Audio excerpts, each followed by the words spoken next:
देव महादेव भगवान शिव अवघड़दानी त्रिकालदर्शी कैलाशी अविनाशी भगवान शंकर की पवित्र कथा कर रहे, शिव महापुराण की कथा वर्णन कर रहे।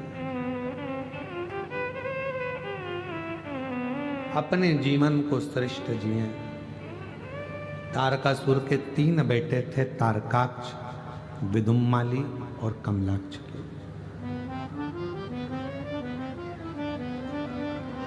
ये तीनों जो बेटे हैं, तारकाक्ष, विदुम्माली और कमलाक्ष की, ये तीनों, इनके पिता स्वयं तारकासुर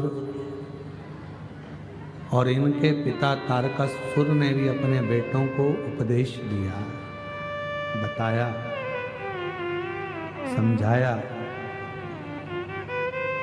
कि शिव तुम्हारे द्रोही नहीं है,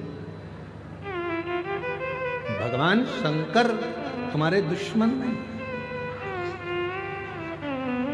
शिव कभी द्रोही नहीं होते, शंकर कभी द्रोही नहीं होते, शंकर कभी दुश्मन नहीं। हमने कथा में पहले भी कहा था कि शिव का कोई दुश्मन नहीं, भगवान शंकर का कोई द्रोही नहीं, शिव के सब अपने। वो हमारे शैलेंद्र भैया एक लाइन अच्छी गुनगुनाते हैं,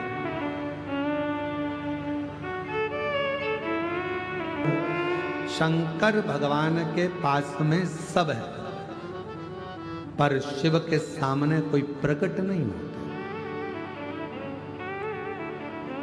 शिव की साक्षी में कोई प्रकट नहीं हो सकता। भगवान चाहे भूत हो, प्रेत हो, पशु हो, पक्षी हो, जानवर हो, जीव हो, जलचर हो, थलचर हो, वायुचर हो, सबको अपना बनाता, कोई दुश्मन नहीं है शिव। शंकर का कोई दुश्मन नहीं। इसलिए लोगों के शरीर आदिकादिक में कहीं देवी देवता आवे, अपनी बात है दूसरी है, पर शंकर की कथा में कोई देवी देवता नहीं आता। शिव की कथा में, क्योंकि शिव शिव है, अड़भंगा है, ओघड़ रानी है शिव।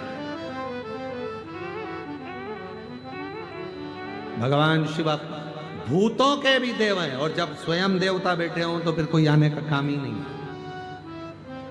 जब स्वयं शिव विराजमान हो तो वहां क्या आएंगे।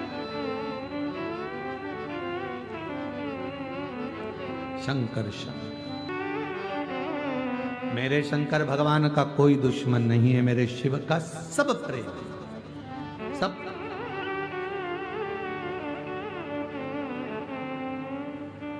महाराज, तारकासुर ने अपने बेटों को तारकाक्ष, विदुम्माली, कमलाक्षकी को समझाया, शिव तुम्हारा दुश्मन नहीं है, शिव करुणा सागर है, शिव दया सागर है। शंकर भगवान को दया का बिंदु कहते हैं, कृपा का सागर कहते हैं। क्यों कहा गया कृपा का सागर?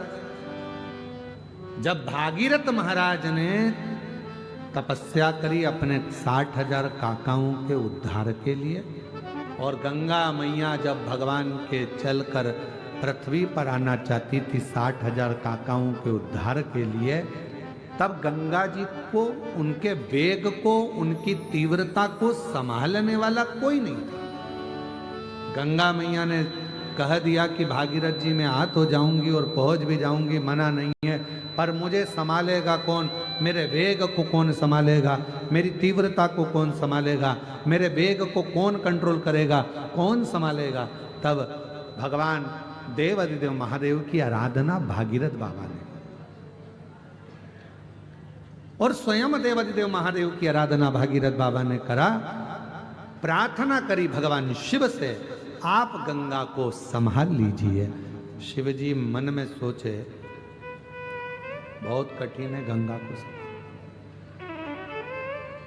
बहुत कठिन।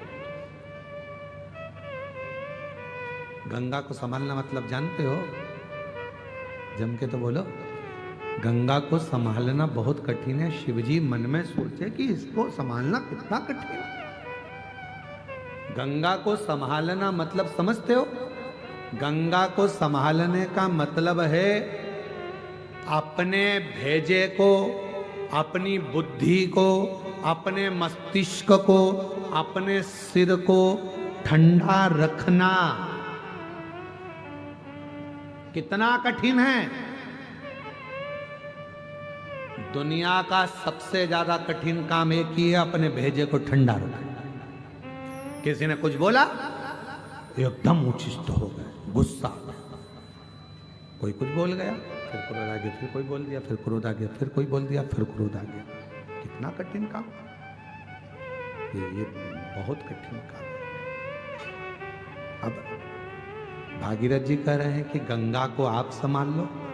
शिव जी मन में सोचे इसको संभालना दुनिया का सबसे कठिन काम, और ये संभल गई तो सब संभल गया।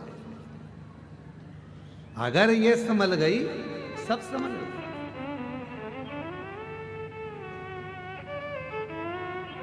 जिसकी दृष्टि में कोई कुछ बोले, आग लगे बस्ती में अपन रहो मस्ती में। कोई ने कुछ बोल दिया और अगर आप के चेहरे पर प्रसन्नता है ना, समझ लेना कि दुनिया के सबसे बड़े साधु और तपस्वी तुम ही हो, जो किसी बात का तुम्हें फर्क ही नहीं पड़ता। जो हो रहा है होन, बोल दिया ना जान, के गया ना जान, गाली दे दी ना जान।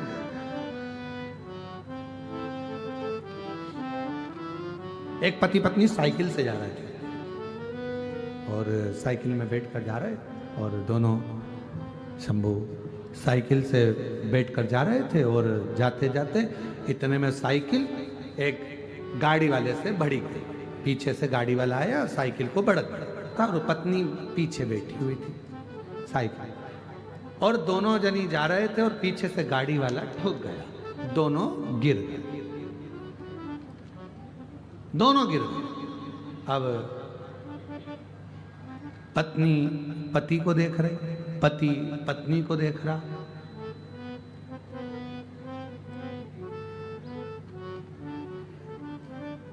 पत्नी को गुस्सा आ गया बहुत तेज। खड़े देख रहे हो, एक शब्द भी उस गाड़ी वाले को नहीं बोल रहे हो। उसने अपने को गिरा दिया, ठोक दिया, कम से कम चिल्लाना तो चाहिए ना।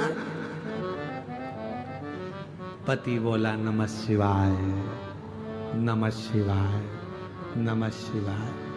बस पूरी जिंदगी यही करते रहे, नमः शिवाय, नमः शिवाय। अरे वो ठोक के चले गया, अपन नीचे गिर गया। बोलो ना उसको, गाड़ी वाले को कुछ तो बोलो। मैं जाऊं क्या बोलने? और पत्नी जूड़ा कस के, और जब भी माताएं लड़ती हैं आपस में तो जूड़ा जरूर कसती हैं।